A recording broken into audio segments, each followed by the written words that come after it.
누가가 전한 구원과 치유의 10번째 설교 결론은요, 주어진 삶을 사십시오. 신앙이 여러분 사시는 것을 흙으로 몰고 가면 안 됩니다. 그렇게 자기 삶을 살 때에 주께는 숨기지 않고 진실하면 되는 거예요. 그럴 때 주가 주시는 위로와 구원을 경험하기 때문에 그렇습니다. 그 내용이 바로 오늘 본문의 내용입니다. 23절, 이는 주의 율법에 선바 첫 때에서 처음 난 남자마다 주의 거룩한 자라 하리라 한 대로 아기를 주께 드리고 라고 할 때, 거룩이란 것은 어떤 목적을 위해서 구별했다는 뜻이 있고, 여기에는 대표의 원리가 있습니다. 우리는 대표가 바뀌었다는 거예요. 그 대표를 첫사람 아담으로 삼았으나 예수를 믿을 때 마지막 아담이신 예수님이 우리의 대표가 되어 주셨기 때문에 여러분의 영적 운명과 신분이 완전히 바뀌었다는 거예요. 그래서 예수 안에 있는 자에게는 적용되는 법이 다르기 때문에 정죄가 없다는 거예요. 그런데 여기서 중요한 게 있습니다. 예수 안에서 정죄가 없기 때문에 우리는 주께는 숨기지 않아도 된다는 거예요. 예수님이 여러분을 정죄하지 않는다는 거예요.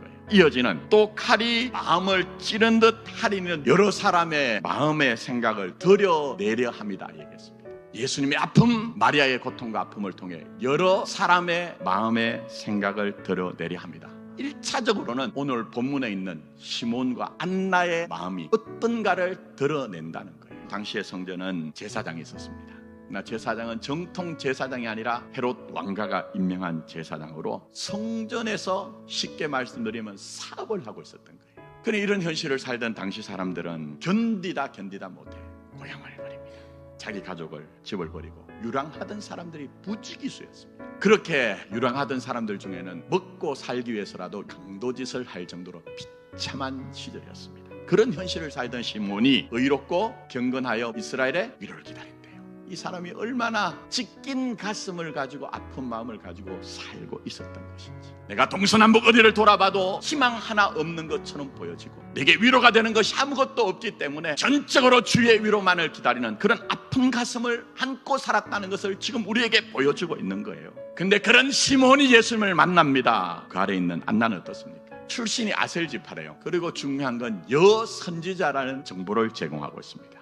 안나가 선지자로서 당시에 많은 사람들이 인정받고 있었다는 것을 우리에게 보여주고 있습니다. 그러나 인정을 받는다고 이분이 자기 인생의 사연 속에 아픔과 고통이 없었던 게 아닙니다. 시집간 지 7년 만에 남편이 죽습니다. 고대 사회에서 가부가 된다는 것은 경제활동을 전혀 할 수 없다는 거예요. 성전에 평생을 머물면서 주야로 금식하고 기도를 섬겼다고 합니다.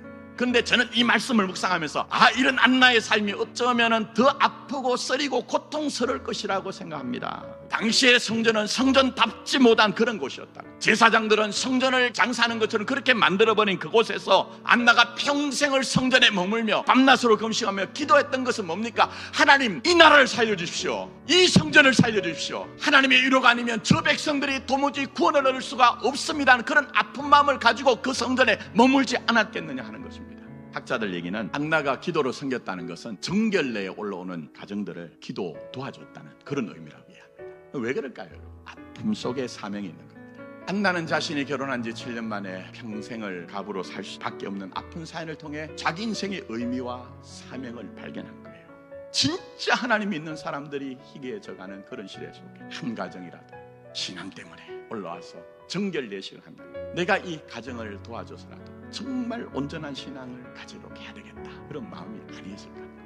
여러분, 삶에 아픔 없는 사람 누가 있습니까? 고통이 없는 사람 누가 있습니까? 주께 솔직하시되 그게 여러분의 삶의 사명이라는 것을 발견하는 복됨이 있었으면 좋겠습니다. 그게 예수 만난 자의 복입니다.